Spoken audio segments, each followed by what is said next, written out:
Greetings, my name is Slight, and this is everything you need to know to get started in Gunfire Reborn after the 1.0 official launch.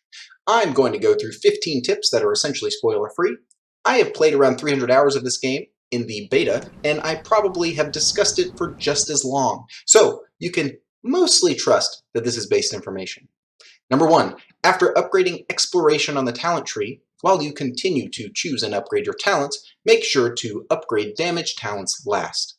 In the early game, survivability is much harder to come by than damage, especially when you get to the first final boss.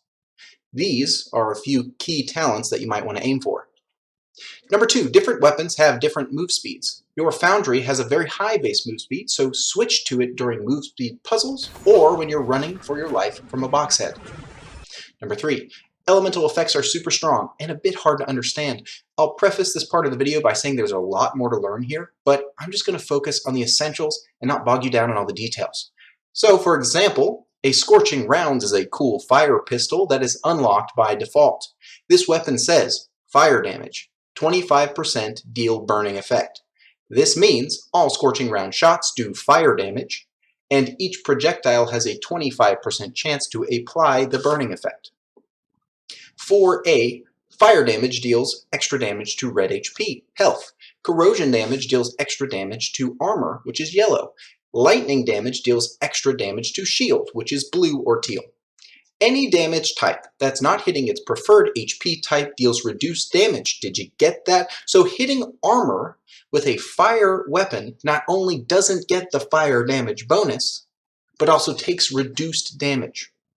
4B, burning applies a dot effect that deals more damage based on the hit that triggered the effect. Decay slows enemies, and shock deals an AoE damage each time you trigger shock and causes the shock unit to take 10% more damage.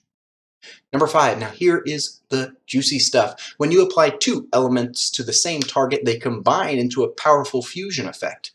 It's important to know that this fusion does not remove or consume the effects that were fused together. So, if you apply shock and then you apply decay, you will trigger the miasma effect, the fusion effect, but the shock and the decay that fuse together will still be active. Miasma deals a % max HP small AoE damage and can stack up to 9 times, and before the 1.0 release, it was really busted. Decay and burning combine into explosion, and this knocks back enemies in a small AoE and deals a massive chunk of AoE damage based on the hit that triggered the effect. Burning and shock combine into manipulation, which confuses enemies into attacking each other, which is actually 100% useless on bosses and elites, but it is extremely powerful against normal enemies. Number 6, critical hits occur when you hit an enemy's weak spot.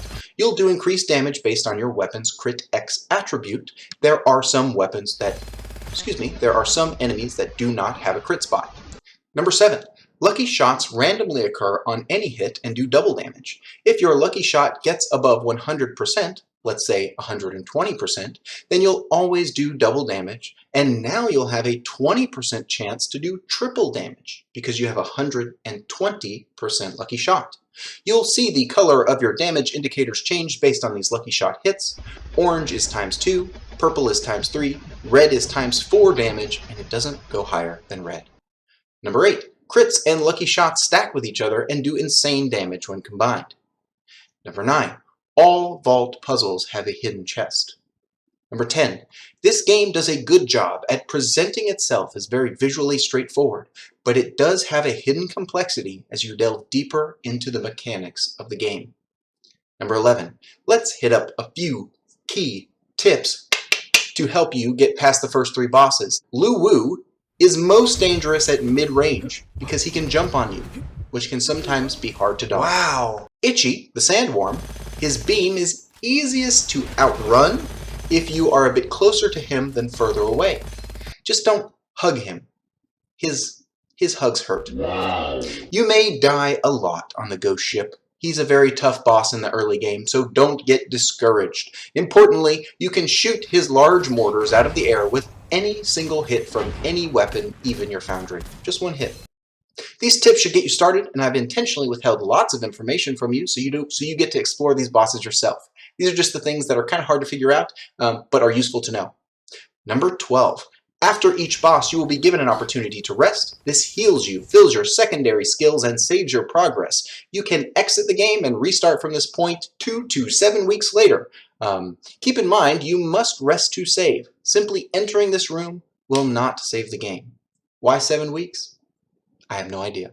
Number 13, the Gunfire Wiki has been very fleshed out by the Discord mod Altana. It's a great resource if you have a burning question. I often go there myself, and I've played over 300 hours of this game. The link is in the description. Number 14, speaking of, the Discord is a great place to find players to play multiplayer with once you have a bit of a grasp of the game. It's also a good place to ask questions. Make sure if you're looking for a game that you use the LFG, looking for game, channels to team up with other players. Don't post in the general chat or you will get a slap on the wrist. Also, make sure to check out the Game Suggestions channel while you're there and cast your votes. Many changes to the game have been inspired from that channel. Link is in the description.